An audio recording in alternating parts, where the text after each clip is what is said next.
You either make your own plans or you will be a small part of someone else's plan. In this video, I will talk about 5 steps to design your own life plans. Before we get into the video, don't forget to like, comment, and subscribe to this channel if you want to hear videos like this in the future. Today, I want to talk to you about designing your life. The first thing you have to do when designing your life is glance backward and plan forward. In my video, Pausing and Reflecting, that I did a couple of weeks ago, and I'll link that in the description below, I describe how to pause and reflect every chance you get. Now I'm going to be more specific. At the beginning of each year, you should pause and reflect. You should pause and reflect on the previous year and then plan for the year ahead. When you are pausing and reflecting, it shouldn't take that long. You don't want to dwell on the past. Just look back long enough to evaluate your successes and failures and then move forward with planning your next year. The goal is to make your plans more important than anyone else's plan. Because remember, you don't want to fall into someone else's plans, you want to have your own. You either make your own life plans or you become a small part of someone else's plan. The second thing you do when designing your life is keeping things simple. Most people come up with elaborate plans of how they're going to achieve their goals. The problem with elaborate, complicated plans are most of the milestones that you'll have to hit are out of your control. You should be 100% in control of all the tasks needed for completion for your goal to come to fruition. So you take control and pick plans that you have control over. Once those tasks are complete, you get the satisfaction of completing those tasks, and at a minimum, you have learned something from the journey. A couple of years ago, I made the decision to go through the John Maxwell Speaker and Trainer Certification Program. Of course, I wanted to be able to train, but my goals were to complete certain modules in the curriculum. So it's not so much of me saying I want to be a certified John Maxwell trainer. The thing was, there's several goals I had to complete, or several tasks, which meant going through these modules, and I had 100% control over getting through those modules and how fast I was going to get through them. I set a deadline of 6 months. I told my wife that I would complete the task in 6 months or less, and I told my supervisor also. I did that so that I can have a few accountability partners to kind of make sure that they're touching base with me and make sure that I get the task completed. I'm in a leadership role, and I wanted to be able to present leadership information in a professional manner. That's why I wanted to do the John Maxwell course. I completed the certification about 1.5 years ago, and I've taught several classes in my organization. So it's been a great thing, me getting that certification. The classes have helped me connect with my team, and we all participate. I kept it simple. I completed my certification first, then I taught the courses. The third principle is designing your life is more important than designing your career. Jim Rome was quoted saying, "Work harder on yourself than you do on your job." For the majority of us, we master our jobs in, 2 to 3 years, maybe, sometimes even faster than that. I'm not saying slack off at your job. Most of us work 8 hours a day. That's fine. Put in your 8 hours, but there is another 8 hours once you get off of work. What are you doing with those 8 hours? If you focus 2 to 3 of those hours on personal development, you will quickly master a skill that can help you increase your worth in the marketplace. Now let's touch on that a little bit. We don't get paid per hour. We get paid for the value we bring to an hour. That's why some people get paid $10 an hour and some people get paid $300 per hour. Some people get paid even more than that. I'm not saying what you make per hour is what you're worth. I'm saying what you make per hour is the value you bring to that hour. If you want to increase the value you bring to the hour, then work harder on yourself than you do on your job. 2 years ago, I knew nothing about making these videos. I knew nothing about how audio worked. I knew nothing about lighting, and I knew nothing about editing a video in a program like Final Cut Pro.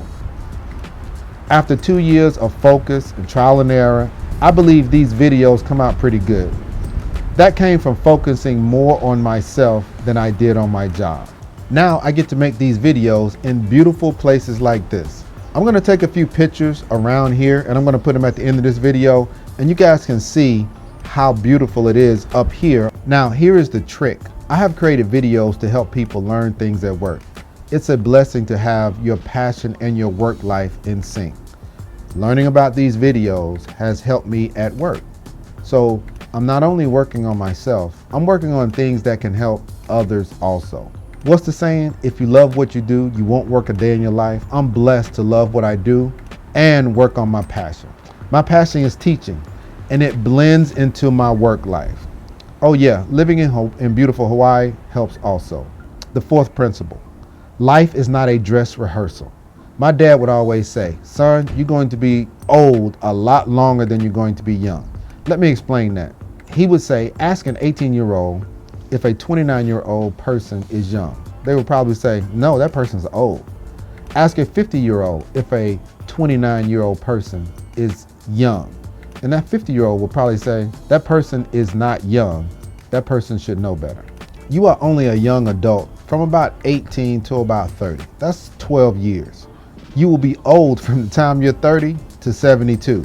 That's 42 years. And I'm using 72 being the average life expectancy. As you are designing your life, remember, none of it is a dress rehearsal. The earlier you understand that fact, the better. Here's what I've noticed. Normally between the ages of 30 and 34, you look around at other people your own age and you assess where you are.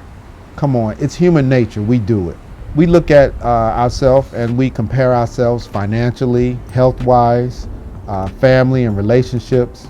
Let me know in the comments below what age you were when you looked around and noticed that you were either further along or a little bit behind your peers or another peer group of your same age range. Did you notice that some people were starring in their own show in life while others were participating in a dress rehearsal in someone else's show? Which one do you want to be? The good thing is nothing about your past has to determine your future. Start today designing your future. The fifth and final principle is develop strategies and depend on systems. To design your life, you must understand systems and strategies. There's a saying in business, systems are the solution. I've taken several personality surveys throughout my career. In every survey, or 360-degree evaluation is what we call them, I always score extremely high in systems thinking. To be a systems thinker, you must master the following things. Consider the big picture. You have to be able to look at the big picture and see things before they happen. Prioritize, don't multitask. I teach this in some of my courses that there is no such thing as a human being multitasking. You cannot do 2 or 3 complex tasks at the same time. But what you can do is you can prioritize those tasks and pick them off one by one and do each one by one and get them completed. Next is measure your outcome. This is another area that we need to look at because a lot of times we set goals, or in a system, there's always an outcome at a specific time. If you don't have a time, you don't have a system. Number 4 is answer the questions. Where can I use this? When can I use this? Who needs to know this? When you're a systems thinker, that's what you're thinking about all the time. You're thinking about questions surrounding that system. Lastly is promote consistency.